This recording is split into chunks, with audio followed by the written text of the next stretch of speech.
지난번에 제가 문득 그런 생각이 들더라고요. 어떤? 현대는 부동산의 중요성을 확실하게 어떻게 인지하게 된 사건이 있었나요? 그게 두 가지야. 하나가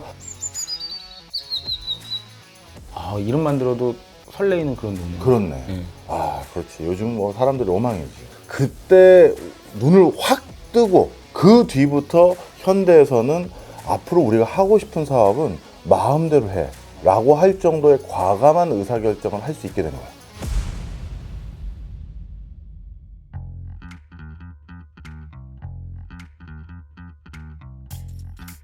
형님 안녕하십니까? 용중아. 우리가 어. 이 준비했었던 부동산 특집은 뭐 마무리를 지었단 말이에요. 대강 마무리를 지었는데 솔직히 저는 아직도 좀 갈증이 해소가 됐다는 느낌이 좀 안 들어요. 그리고 형님도 어제 말씀하셨잖아요. 내가 하고 싶은 얘기 반도 못했다. 반도 못했지. 그러니까 그래서 부동산에 못다한 얘기를 격식 없이 한번 그냥 무차별적으로 물어보는 그냥 시간을 한번 가지면 어떨까? 오케이, 좋습니다. 네, 그래서 부동산 특집은 더 갑니다. 네, 이어집니다. 지난번에 제가 문득 그런 생각이 들더라고요. 어떤? 현대는 부동산의 중요성을 확실하게 어떻게 인지하게 된 사건이 있었나요? 현대? 있었어. 그게 두 가지야. 하나가 압구정이었고 네. 하나가 강변이었어. 이름만 들어도 설레이는 그런 동네. 그렇네. 네. 그렇지. 요즘 뭐 사람들이 오망이지. 그렇죠. 이 압구정 개발 사업과 네. 강변 개발 사업 이 두 개를 하고 나서 네. 땅에 대한 비즈니스는 그리고 이 부동산과 관련된 비즈니스는 땅 짚고 헤엄치기에 그러니까 리스크는 제로에 네. 위는 상방은 열린 이런 비즈니스구나를 확실히 안 거야. 그래서 그때 눈을 확 뜨고 그 뒤부터 현대에서는 앞으로 우리가 하고 싶은 사업은 마음대로 해 라고 할 정도의 과감한 의사결정을 할 수 있게 된 거야. 한번 풀어주시죠. 그래. 압구정은 예전부터 유명한 명지였어. 우리 뭐 압구정 하면 뭐 우리 저 조피디도 알잖아. 이 압구정은 누구 때문에 유명해진 거야? 조선시대 때? 조선시대 때 한명회. 한명회. 네. 맞아. 정확히 아시네. 이 한명회 간단하게 브리프하게 다 아시겠지만 브리프하게 얘기를 해드리면 단종을 폐위시키고 수양대군을 올리는데 1등 공신이었던 게 바로 이 한명회잖아. 개유정난. 맞아. 네. 그래서 이 수양대군이 이제 세조가 되고 나서 그 다음에 이 명승지인 이 압구정을 그 당시에 압구정이라고 안 부르고 있었어. 그렇죠. 근데 이곳을 한명회한테 하사했어. 세조 한 2년째쯤이라고 추정들을 하더라고. 그래서 한명회가 이걸 딱 받았는데 그때 이조 판서를 했던 한명회가 바로 명나라 사신으로 가. 장관급. 그렇지. 네. 그런데 그때 명나라에 가서 뭐 수많은 고관 대작들을 만났을 거 아니야. 네. 그 중에서 그 당시 최고의 그 학자였던 예겸이라는 사람을 만나는데 예겸, 네. 그 예겸에게 부탁을 해. 내가 우리 왕에게 좋은 곳을 하나 하사 받았는데 이름 좀 지어주십시오. 그랬더니 예겸이 그 어떤 곳인지 좀 얘기를 해봐라. 딱 답뜨더니 거기 정자의 이름은 이걸로 하자 하면서 쓱 이름을 지어줘서 하사한 게 압구정이야. 자, 그래서 압구정은 그때부터 이렇게 굉장한 명승지로 알려졌고 당대 최고의 세도가가 그것도 명나라 최고의 학자에게 이름을 부여받은 곳이니 세상에 거기가 얼마나 더욱더 유명해졌겠어. 그렇죠. 그러니까 앞으로 내가 이 땅에서 제일 잘 나가는 세도가가 됐다라고 하면 압구정을 하사받거나 압구정을 소유하게 되는 거야. 그러니 이 압구정의 상징성이 너무 높아졌고 그 뒤로 한명의 일족은 알잖아. 결국 부관참시 당했잖아. 부관참시 당했죠. 그리고 나서 그 뒤에도 당대 세도를 확 잡았던 사람들이 이 압구정 정자를 실질적으로 점유 내지 소유하게 됐거든. 그러다가 압구정이 막판에는 어떻게 됐느냐? 박영효 알지? 박영효 그 구한말에. 맞아. 예. 아는구나. 알죠. 이 박영효가 또 압구정을 소유하게 됐어. 그 당시 또 잘 나갔거든. 그렇죠. 그래서 박영효가 이걸 소유하게 됐다가 갑신정변 때 그렇죠. 박영효가 또 그쪽 일가가 또 한번 그렇죠. 데미지를 크게 입고 나더니 갑신정변 후에 박영효의 그 재산을 몰수했거든. 그래서 그 재산을 몰수하면서 압구정에 있는 정자도 몰수했거든. 그 뒤로 이 압구정 정자를 완전히 철거해버렸어. 부셔버린 거야. 그리고 나서 거기는 일종의 약간의 언덕배기, 정자가 약간 언덕 같은 데 있잖아. 그 언덕배기로 남아있었지. 그 뒤로 압구정의 정자는 사라진 거야. 흔적조차 없이. 흔적도 없이 사라졌어.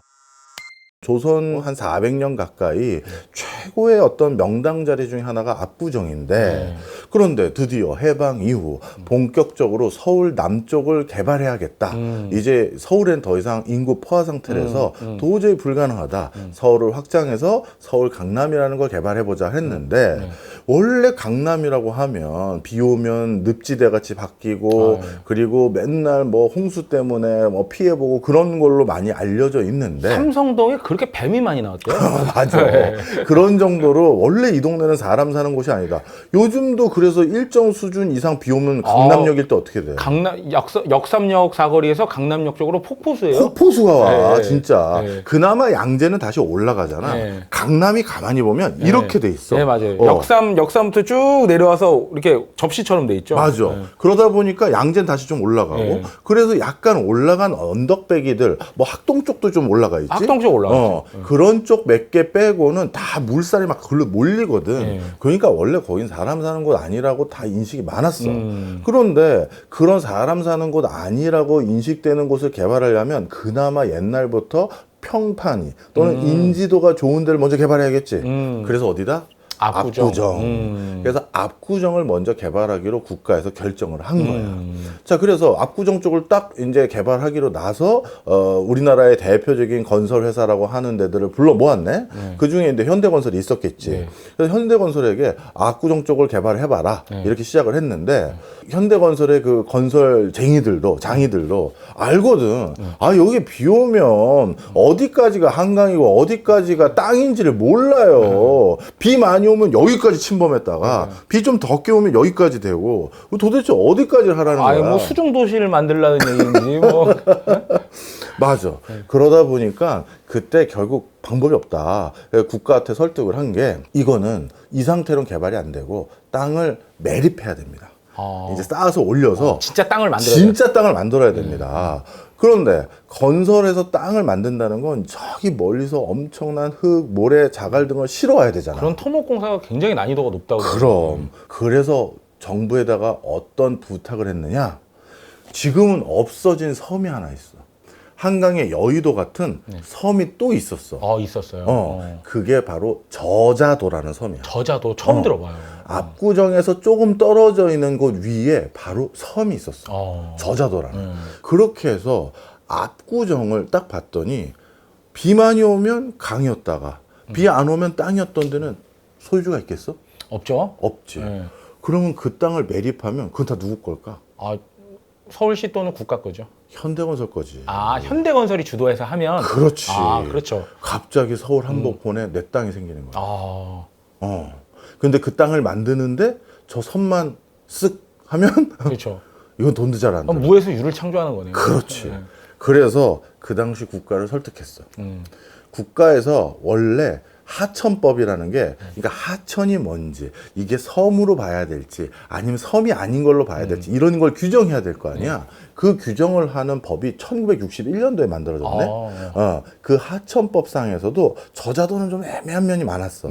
이게 어떤 연도에는 물에 다 잠겼고, 그 당시 하천법으로 이걸 어떻게 분류해야 될지 애매했는데, 바로 개발연대 때 필요했던 이 개발 자금을 저렴하게 조달하기 위해서 이 저자도를 결국 없애기로 결정을 한 거야. 그러면 현대 입장에선 그 부지조성 사업의 비용도 완전히 제로에 가깝게 든 거지. 그렇죠. 그리고 원래 땅이 아닌 곳에 내 땅이 생겼어.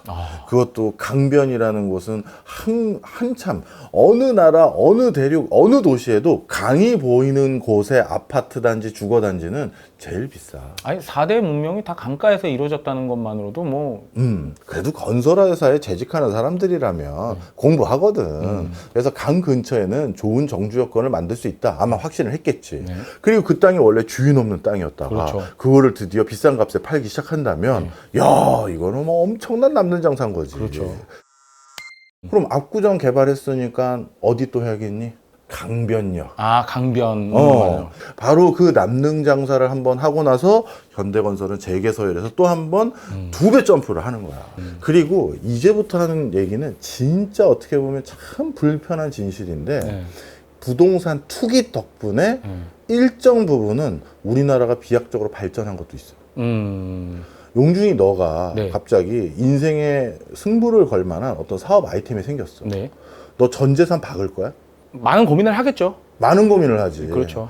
정주행 회장 보면 정말 황당한 소리를 많이 해. 미국 포드 자동차 조립이나 하고 있었던 사람이 나도 내 자동차 만들래 하면서 그 이태리 그 최고의 디자이너에게 폰이 디자인해달라고 하고. 지금 봐도 너무 멋있어요. 정말 진심이었던 거란 말이야. 그런데 그만큼 베팅했다는 얘기잖아. 그렇죠. 그런데 그걸 그렇게 한다라는 건 뭐다? 믿는 구석이 있었구나. 믿는 구석이 있는 거야. 바로 그 믿는 구석이 땅이야. 바로 예전의 기업인들은 이렇게 놀라운 혁신과 투자를 한 게 국가의 경제 발전에 대한 확고한 믿음과 신뢰가 있어서 너 그런 사람이 어디 있니? 그냥 보니까 내가 판단했을 때 나에게 이렇게 자꾸 사업을 벌리는 게 충분한 또 다른 형태의 기회도 많은 걸 안 거야. 눈을 트인 거야. 그래서 그때는 많은 사람들이 정말 과감하고 혁신적인 투자를 할 수 있었어. 땅을 믿고. 이거 개발될 거야. 우리 신격호 회장도 일본에서 롯데? 땅의 무서움을 보고 네. 그래서 제일 먼저 한 게 껌 파는 돈으로 무조건 땅 산 거야. 소공동 롯데 그 지금 백화점하고 롯데 그 호텔 있는 부지만 해도 몇 조 원일까? 아, 그렇죠. 만약에 정말 그걸 지금 살 사람이 있는지가 오히려 걱정인 거지. 롯데 어렵다고 요즘 그러잖아. 네. 여차하면 팔아. 네. 재무 건전성 확 확보돼. 잠실 쪽도 많잖아요, 그쪽. 네. 그래서 요즘 언론 회사들도 이런 소리 많이 해요. 우리 언론 회사들이 2000년대 초반에 둘로 갈라졌어. 원래 언론사들은 우리나라 해방 이후 초기부터 있었던 회사들이기 때문에 4대문 안에 큰 건물들 많이 가지고 있었거든. 근데 그런 언론사들이 2000년 초반 딱 들었으니까 IT 붐이 일어나면서 인터넷이 일어나면서 야, 우리도 컨텐츠 사업해야겠다. 포털 해야겠다. 뭐 이런 걸로 신규 투자 많이 하려고 그 건물들 판 회사들이 있고 안 팔고 그냥 구태의연하다라고 불리울 정도로 옛날 하던 일을 조금씩 변형하면서 시대에 부합하면서 했던 회사들도 있어. 그렇죠. 그럼 원래 누가 더 올바른 일을 한 거야? 원래는 전자 쪽으로 가야죠. 기업은. 맞아. 새로운 시장에 도전하고 새로 계속 시도하고 혁신해보는 게 그게 사실 교과서에서 말하는 올바른 경영이잖아. 그렇죠. 근데 지금은 누가 웃는지 알아? 후자가 웃어. 오히려 그때 그 경영의 성과를 보이지 못했던 미디어 관련한 회사들은 지금 재무적으로 되게 어려워. 이 뭔가 부동산이든 뭐든 간에 내가 그래도 적어도 내 노후나 내가 믿을 만한 구석이 없을 때는 그런 투자하기 쉽지 않아. 그런데 이제 그런 과감한 투자를 할 수 있었던 큰 지택목이 옛날엔 땅이었고 그 땅으로 그냥 건물 짓고 나 임대 수익이나 받아야겠다. 우리 흔히 말하는 요즘 아이들의 꿈인 건물주가 목표가 아니라 그때는 그걸 믿고 뭘 하려고 했었어. 그러다 보니까 진짜 국가가 성장하고 도운 거지. 그렇죠. 저를 포함해서 이제 많은 사람들이 부동산 가격이 특히 서울 비싸다는 생각을 떨칠 수가 없어요. 비싼 건 사실이죠. 어떤 면에서. 우리가 계속 부동산 가격이 올라가고 비싸지고 이런 얘기들을 많이 했었는데 부동산 가격을 안정시켜야 하잖아요. 어느 정도는. 그러면 이렇게 하자. 그 부동산을 어떻게 하면 또 잡을 수 있는지에 대해서 나 말고도 여러 학자들이 고민을 할 거 아니야.